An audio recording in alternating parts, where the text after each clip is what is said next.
Pneumonia isn't just a cold gone wrong. It's a silent killer. Every year millions battle it, yet most don't see it coming. But what if the real danger isn't the disease itself? What if the biggest risk is what we don't know about it? Today, we're diving deep into pneumonia, the hidden threat, the warning signs we overlook, and how we can stop it before it stops us. All right, let's talk about pneumonia, because nothing screams fun like a lung infection that can literally take you out if you're not careful. Pneumonia is like that one guest at a party who doesn't just show up uninvited, but also trashes your place and refuses to leave. It inflames the air sacs in your lungs, filling them with fluid or pus, making breathing feel like trying to suck a milkshake through a coffee stirrer. The usual suspects behind this mess? Bacteria, viruses, and fungi. The bacterial ringleader is Streptococcus pneumoniae, a germ that loves to strike when you're already down with the flu. Viruses like influenza and RSV also play their part, and let's not forget SARS-CoV-2, which needs no introduction at this point. Meanwhile, fungi lurk in the background, waiting to make life extra difficult for those with weakened immune systems. Now, spotting pneumonia isn't always easy because, at first, it just feels like a regular cold, fever, chills, feeling like you got run over by a truck. But then things get serious. Persistent coughing, sometimes with lovely greenish phlegm, chest pain that makes breathing hurt, and even confusion, especially in older adults. For kids, look out for blue lips, rapid breathing, or difficulty eating. Bottom line, if your symptoms start feeling like they belong in a medical drama, it's time to get checked out.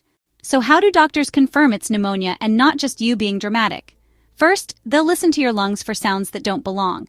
Crackling, wheezing, or what I like to call internal Rice Krispies. Then, chest x-rays, blood tests, or even mucus samples can help pinpoint the culprit.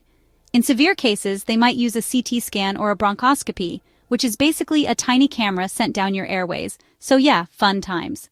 Treatment depends on the cause. If it's bacterial, antibiotics will be your new best friend.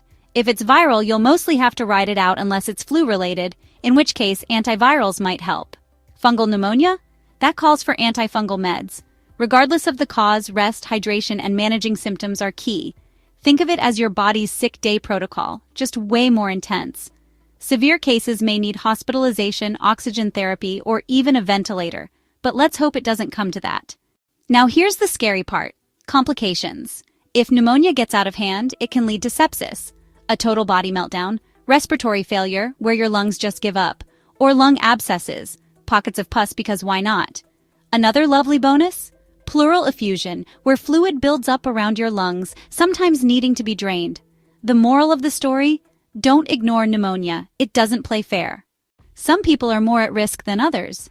If you're over 65, have a chronic illness, or if your immune system is about as effective as a broken umbrella, pneumonia hits harder. Young kids are also at risk because their immune systems are still learning the ropes. Smokers and heavy drinkers, congrats. You're on pneumonia's VIP list too. But here's the good news. Pneumonia is often preventable.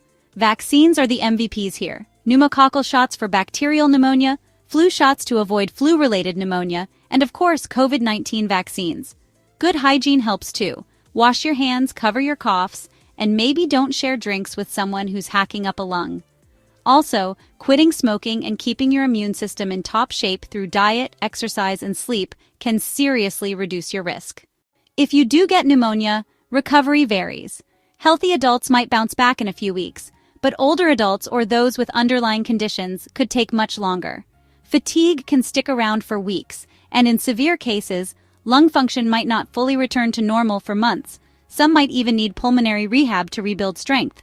The key? Catch it early and treat it properly. So, pneumonia. It's sneaky, it's serious, but it's not unbeatable. With awareness, prevention, and quick action, we can keep it from turning into a major threat. Now, I'll leave you to discuss in the comments. Have you or someone you know had pneumonia? What was the experience like? You can support us by subscribing if you haven't already. Take care of yourselves, take care of your loved ones, and I'll catch you soon in another video.